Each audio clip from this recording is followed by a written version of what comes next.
Thanks for coming and checking out capio.systems. Capio is a web application built for teachers who want to put their assessment content online. This is just a quick demo. We're going to go through the whole application to show you its functionality. It's not going to be an in-depth tutorial. We do have a tutorial series if you do decide you want to use it. So let's go ahead and get started here and log into my account.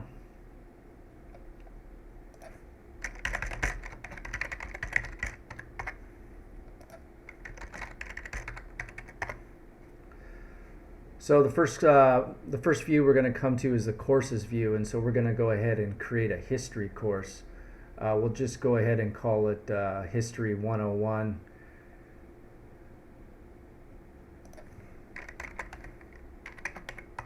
It's the first period, fall term, year 2020. Now let's go ahead and give it a color and save the course. When we save the course, it's going to go and take us to our list view. This is our list view. You can see the course that we just created, the color associated with it. You can see the 0 here means that we don't have any students, so we need to create a student. I'm going to go ahead and add myself as a student so that we can see the application from the student's perspective.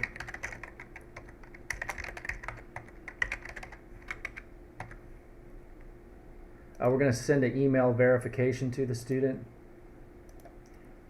Go ahead and navigate back to my email. Note that there's a red X here showing the teacher that the student hasn't been validated yet. Here's the email notification. Click on the email link and the student gets a success notification. If we go back to the teacher's perspective here at the application and refresh the screen, we'll see that the student's been validated with the green check mark. So now we have our course. Oh no, next we need to register the student for the course that we created. So we click on this button, we select our history course, and the student will be registered for the course. If we go back to the list view, you'll see now that the student has the course associated with him, so we know he's registered. So we want to create an exam for this course, so let's go ahead and start making some questions. We click on the questions tab, click on the question button, and let's make a multiple choice question. This is a history course, so let's do who was the first U.S. president?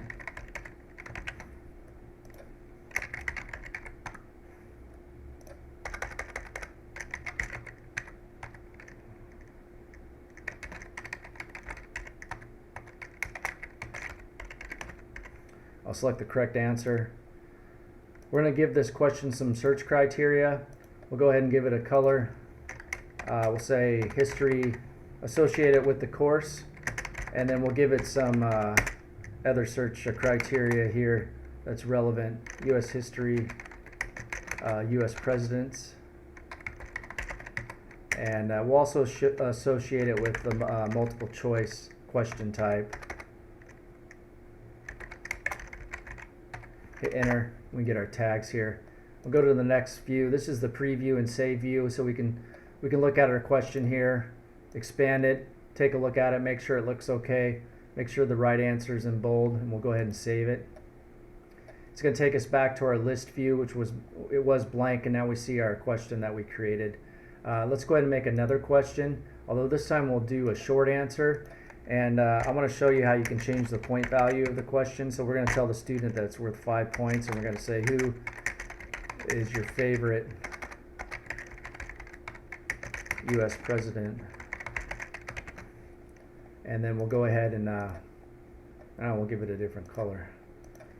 And so associate it with the course, though, History 101, history, U.S. history, U.S. presidents, and this one will be short answer. Add tags, and then we'll go preview the question, take a look at it. Looks good, we'll save it. It's going to take us back to the list view. Now we see our two questions here. I want to show you the functionality of this search box here. So imagine this is eventually going to get cluttered with many questions, hundreds of questions, and so we're going to have to go through and create exams by selecting the questions, and so we want to be able to pull the questions to the top of the list to make it more convenient. So for example, this multiple choice question is on the bottom of the list. If we type in multiple choice here and hit enter, it pulls that up to the top. Likewise, the short answer is now on the bottom. Type that in, hit enter, pulls that one to the top. We can also expand the questions and take a look at them and make sure they're the right ones. We can edit the questions, delete the questions. We can also lock them open by clicking these check boxes. Okay, so now we want to make an exam. So we go to the exams tab, and we're going to create a new exam, and we're going to do it for our History 101 course. Let's just call it a test. You can call it anything you want, a midterm, a final, assignment. Let's say it's the first test. You can put instructions here for your exam, but we're just going to blow through it here and not do that. Let's click a color for the exam and save it. After you save it, it takes us back to list view. Note the exams are a square, and to differentiate them from the courses are a circle. So we have our exam here, and this 0 tells us that there aren't any questions on the exam. So when we click this 0, it's going to navigate us from the exams tab to the questions tab list view, and we can go ahead and select our questions for the exam. Note that these are now disabled because we're not using this view to create new questions. This select tag here is telling us that we're, the purpose of this view is to select questions for our history tests. So let's go ahead and do that. Select them. If we go back to the exams tab, you'll see the 0 is now a 2, telling us that we have 2 questions on our test. Okay, now we're going to go ahead and build the test and look at it from the student's perspective to make sure everything looks okay. If we go ahead and click on this hammer here and select our history test, you'll see the 2 questions that are on the test will get pulled up. Here we can change the order of the questions. For example, I click the up arrow, move that one up, or I can move it down. You can also remove questions if you accidentally added the incorrect one. You can also expand them just to make sure they're the right ones. And then this is where the magic happens. If we click this hammer here, we're going to see it as the student. This is the actual exam. This is the first page. These are boilerplate instructions instructing the student to use these navigation keys during the exam. This will be shown on every exam. But let's go ahead and scroll through the pages here. Who was your favorite president? 5 points. There's a text box for the student to answer. Then we have our multiple choice question. They can answer one of the choices. And then the final page has an audit button, which they can use to confirm that all the answers were received. So everything looks good. We're going to go ahead and administrate the exam to our students. So we click on the admin tab. We're going to create a new one. We're going to select our course. And when we select our course, we see the course circle show up here. And then when we select the exam, you'll see the exam show up there. And then we're going to select today. Let's push it out a couple minutes. And let's give it a duration of 60 minutes and save the administration. When we save it, it's going to take us back to the list view. You can see the course designation, the exam designation here, the date and time of when it starts. The 0 here indicates that there haven't been any students assigned to the exam, so that's what we do next. When we click on this here, it's going to take us to the registration view. And we're going to see all the students that are in that particular course, which in our case here is just me. You go ahead, if you want this student to take the exam, you click here, and you're going to send them notification of the exam. So that was an email sending the test link to my email address as a student. And there I just got notified of the exam. Right here is the test link. If I click on that, it's gonna, I just barely, it's 12 seconds before the exam started. Perfect. So if the student goes to the test link before the test it actually starts, they're gonna see the time zone that they're in and the date and time that their exam is scheduled. The notification requests that they go and click on the exam link to verify the schedule, and so that's what they see. They can get their schedule in the correct time zone, and then they click this to begin the exam, And so let's go ahead and take the exam. 5 points, who's your favorite US president? And then let's go ahead and not answer the second question, and I'll show you how this audit button works. So the student gets to the last page, clicks the audit button, and then it says we have not received a response for question 2. So it notifies them that we're missing some questions here, so the student can navigate back. Let's go ahead and answer this one wrong so I can show you the grading functionality. And then we'll click the audit button again and get the success message, because they've received all the answers to all the questions. And let's go back to the teacher's view. And since we've taken the exam, let's go ahead and grade it. In order to grade an exam, a teacher needs to lock all the students out of it so that they don't change the data while the student's grading it. We go here, and then we click on this to grade Matthew Clark's exam. So you see Matthew Clark's name, so we're actually looking at his test here. And the first answer was not automatically graded. That's because it's a short answer. We need to read his answer. Also, we wanted this to be worth 5 points, so we go ahead and change that to 5. You only need to do that once. When you grade all the other students' exam, this 5 will automatically be in there now. And that's a great answer. So we'll give Mr. Clark here 5 points and go to the next question, which was the multiple choice.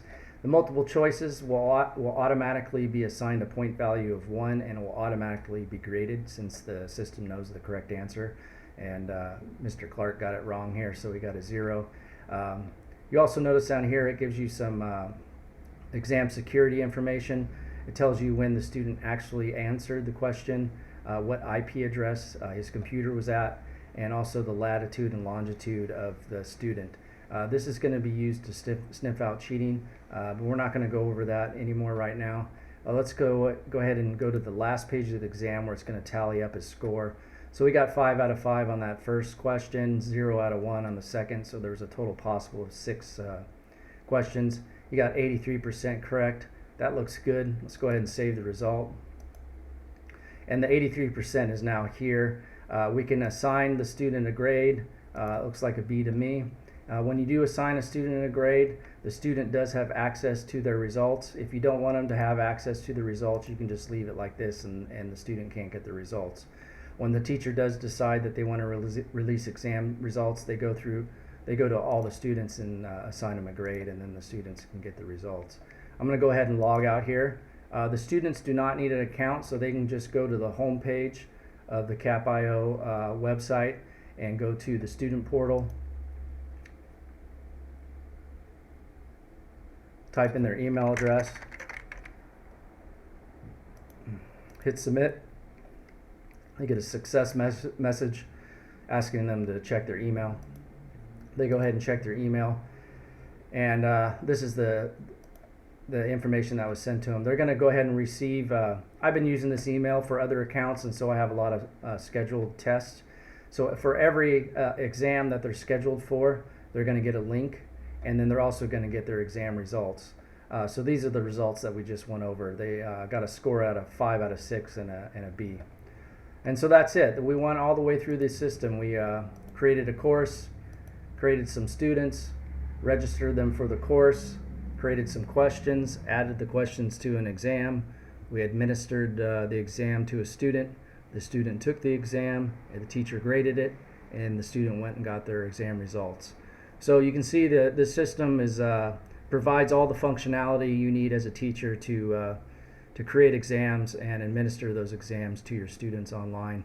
I hope you like the system, and if you decide you want to use it, go ahead and make an account and click on the Create Account button here. And then also I recommend watching our video tutorial and just going through those before you actually start using the system yourself. Anyways, I appreciate you taking a look at it. I'd also appreciate any kind of feedback. You can send me an email at matt@pendola.civil.com or support@capio.systems. That's all. Thank you.